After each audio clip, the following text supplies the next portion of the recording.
March 11th, 2026. That's the date Texas plans to execute Cedrick Ricks. And here's the part that makes this case different. During his own trial, he basically said he wanted to die. Not, "I'm innocent," not, "You got it wrong." He said what happened that night was irrelevant. Irrelevant. But what happened inside that Bedford, Texas apartment in 2013? Trust me, it was anything but. And before we go any further, if you appreciate deep dives like this, real cases, real courtroom moments, real consequences, hit that like button, because YouTube pretends these stories don't exist unless you tell it otherwise. Don't let the algorithm win. Now let's get into it. May 1, 2013, an apartment on Park Place Avenue. Inside were 4 children and 2 adults. One of those adults was 38-year-old Cedrick Ricks. The other was his ex-girlfriend, Roxanne Sanchez. They were arguing. We don't know every word that was said, but we know it escalated fast. At some point, Ricks grabbed kitchen knives, and in the span of minutes, that apartment turned into something no one there would ever forget. Roxanne was attacked. Her 8-year-old son, Anthony Figueroa, was attacked. Her 12-year-old son, Marcus Figueroa, was attacked. An 8-month-old baby was inside the home, too. Let that sink in. Court documents say the attacks targeted the neck, chest, hands, face. The medical examiner later determined Roxanne died from stab wounds, blunt force injuries, and asphyxia. Anthony didn't survive. Marcus did, but not without enduring something that still shocks jurors to this day. And what he did next? It sounds like something out of a survival thriller, but it was real. Marcus Figueroa was 12 years old. At trial, he testified that Ricks held his head down with one hand and attacked him with the other 25 times. He said Ricks didn't say anything, just silence. And then he heard something. His little brother made a sound, a gurgling sound. And when Anthony made that sound, Ricks stopped attacking him. Marcus realized something in that moment. If he could make the same sound, maybe Ricks would think he was gone too. So he did. He mimicked the last breath of his 8-year-old brother, and it worked. Ricks stopped. He left. Marcus waited. Then he got up and called for help. 12 years old. That kid survived by thinking faster than the grown man attacking him. If that doesn't deserve a moment of respect, I don't know what does. Drop a comment right now from Marcus. Seriously, the courage that took? Unreal. And we're not even done. After the attacks, Cedrick Ricks didn't stay. He took Roxanne's car, he started driving, and then he did something that would later crush any real defense strategy. He called his family, and he confessed.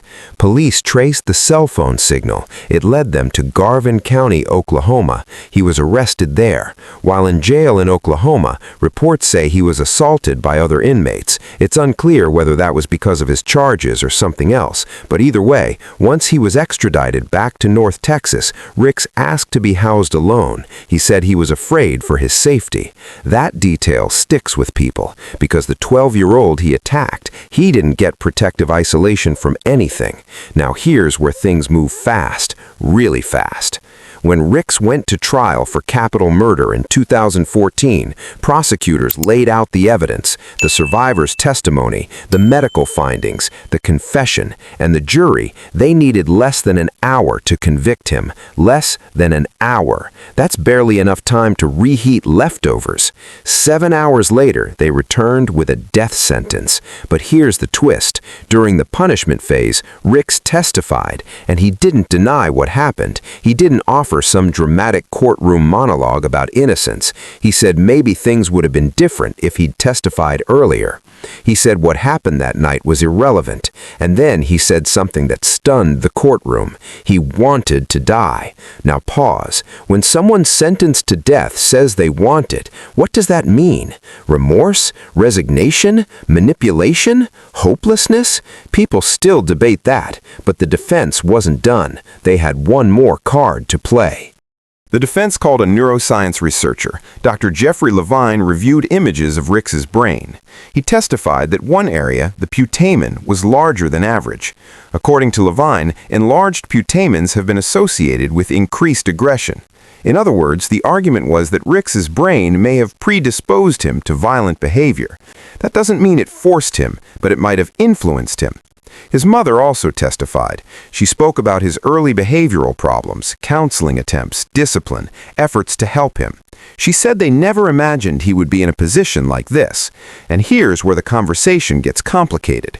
If someone's brain wiring makes them more prone to aggression, how much responsibility shifts? Does it shift at all? The jury didn't buy it, because whatever predisposition existed, choices were still made that night, and those choices left 2 people dead. On October 20th, 2025, a state district judge in Tarrant County signed the order. Execution date, March 11th, 2026.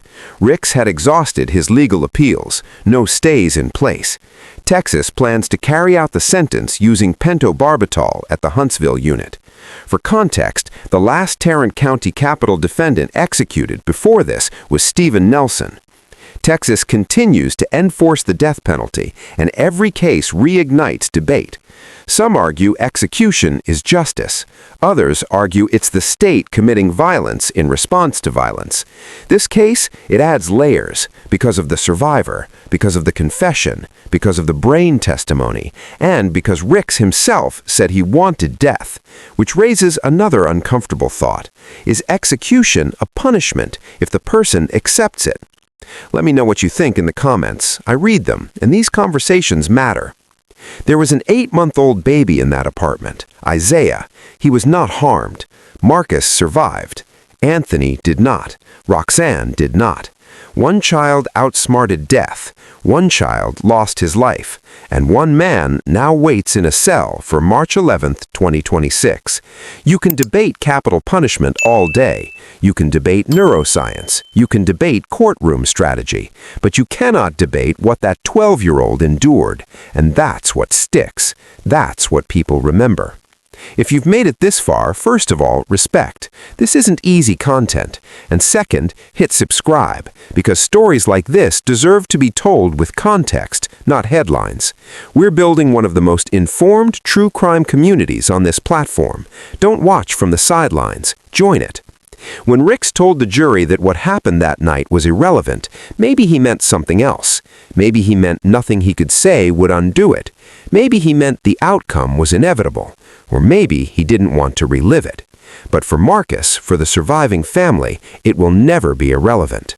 March 11th, 2026, Texas will carry out a sentence handed down in under 8 hours of jury deliberation. And when that day comes, some will call it justice. Others will call it closure. Some will call it state-sanctioned violence. But everyone will remember one thing: a 12-year-old who survived by pretending to be gone. If you believe victim stories deserve to be heard louder than headlines, like this video. If you believe context matters, subscribe. And if you think conversations like this should stay on YouTube instead of getting buried, share this, because ignoring stories don't erase them. I'll see you in the next one, and trust me, there's always more to the story.